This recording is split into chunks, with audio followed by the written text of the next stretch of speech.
લે વહુ બેટા, આ પેશાબ કરી ગઈ છે, આને ખવડાવી દે તો. લે વહુ બેટા, આ છી કરી ગઈ છે, આને ખવડાવી દે તો.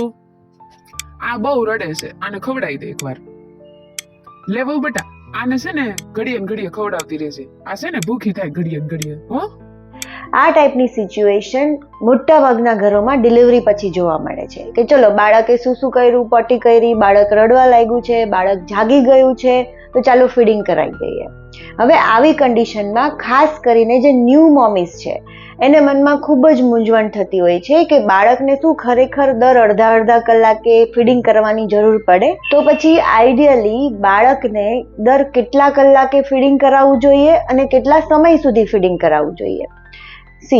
બાળક જ્યારે નાનું હોય ત્યારે એનું પેટ જલ્દીથી ભરાઈ પણ જાય છે અને ખાલી પણ ફટાફટ થઈ જાય છે.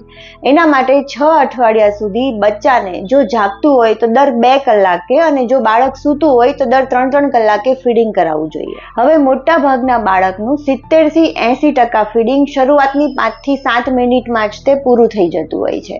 હવે બાળકના શરૂઆતમાં જે ઓરલ મસલ હોય છે જે થોડા વીક હોય છે, જેના લીધે ઘણી વખત બાળક ફીડિંગ કરતા સૂઈ જાય છે અથવા તો થાકી જવાથી થોડી વાર રેસ્ટ લે છે.